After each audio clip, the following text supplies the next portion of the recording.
Hi, I'm Bill Malik. This is the second in a series of videos demonstrating a joint solution from EnterpriseWeb and Red Hat for Telco-grade Agentic AI. In the last demo, I showed how I was able to rapidly create a LangGraph agent by having a simple conversation with the EnterpriseWeb platform. In this demo, I'm going to use that agent to have a natural language conversation and quite literally talk to the network where I want to be querying network and service health, and then you'll even see me order and manage a new service. Okay, so in the previous demo, you saw me have a conversation in the CLI with EnterpriseWeb itself to generate some agents. In this case, what I'm going to do is actually use the agent directly. So I'm going to execute it in the CLI as we did before, but it's a little bit different now. This is actually a standalone LangGraph agent. This is the coordinator agent that we put a chat interface over. So the first thing it does is it actually requires me to log in this kind of a case, right? This is going to be a discrete service, or agent, sorry, running as a service in potentially a third-party cloud. So I have to authorize. It will now be able to use that authorization to go forward. And at any point here, I can actually, as it tells me, I can do a trace of what this multi-agent coordinator is doing, right? So at the point of login, it actually touched the two individual agents that we created before, and basically it extended all of our rights down to them. So it can start working, or those agents can start working on our behalf, doing things like querying the Snowflake data cloud, let's just say. All right, so let's go ahead and actually ask a question. What services are there? And it's able to identify 3 that are already deployed.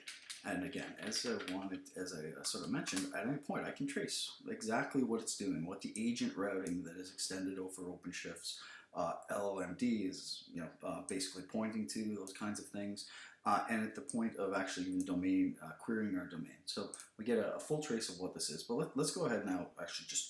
So of course we can push this further. We can ask more questions about a particular service with regard to this service, its functions, and so on, their health.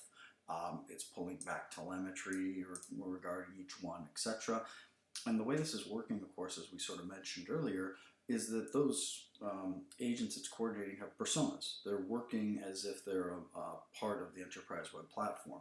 So to say that a little bit more concretely, one of them we mentioned was our service manager. It's used by engineers to design, manage, and deploy network services.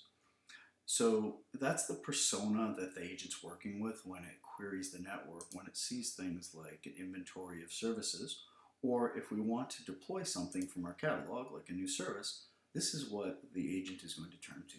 So let's go ahead and actually do that and see what the results are.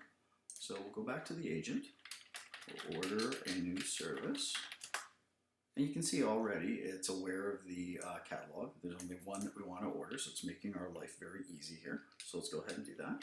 Yes. We'll identify one of the potential clusters, and again, this is all based on our security and everything else the system's allowed to do. So we'll go ahead and we'll just say the top one. And just like that, there's a new service that's actually being deployed. We could go and query it through the agent itself, right? We could ask questions about it, or we could go into the EnterpriseWeb UI and actually see that there is a new service actually being allocated and deployed right as we speak, right? Within, you can see a few seconds, the system already has this network service, so our 5G core with IMS that we talked about at the outset. It's already been deployed. There's a full trace inside of the system, basically every sort of low-level detail you ever might want, including setups of subnets, down to the point of deploying actual network functions. It'll talk about how it used Ansible and so on, and the different third-party tools. It's all traceable and filterable, again, by using the power of the ontology that's behind it. I want to see things that were related to the core, and so on. So a lot of nice power there. And in addition, it stood up an observability framework behind this, right? So it built Grafana dashboards here, again, hosted within that OpenShift cluster. Right now, it's actually monitoring the service that we just deployed. And as we talked about before, we can actually see that back inside of our agent, right? So what services are there now?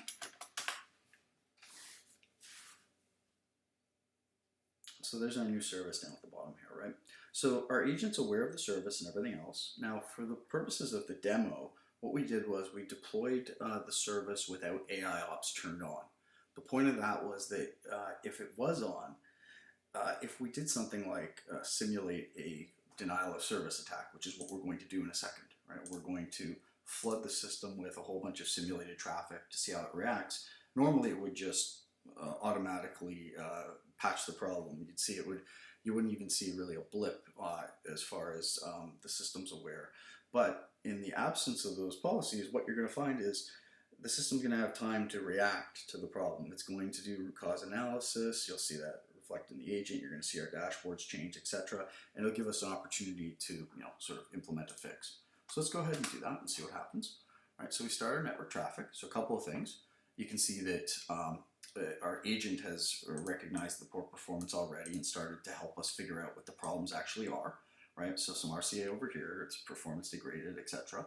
If we pop into the OpenShift, or sorry, the Grafana dashboard, we'll see obviously everything's in the red. Its latency is high, power consumption's up. There's signals being sent back to the system here, right? So obviously there's a problem. It's identified it. And then our agent, because we again gave it, we extended our security over it, it has the opportunity to actually act, right, to make a change in this kind of a case, right? So activating those policies is a pretty simple fix, but it's a closed loop that we're able to initialize in this case very easily. And when we look at the third in the series, we'll see what it's actually doing with those AI policies, right? So AI ops policies, it's making continuous fixes and so on, but it's bringing back our service to good health, right? We're able to see all that reflected in the EnterpriseWeb system, right? So even things like you can see there's actually service events that are starting to happen here to fix it, right? So it's surfacing what all of those are, again, in our dashboard. Our agent is aware. And the nice thing about this is that it extends out to any integrated service, right? Meaning, in this case, one of the examples is that we actually have an integration with ServiceNow.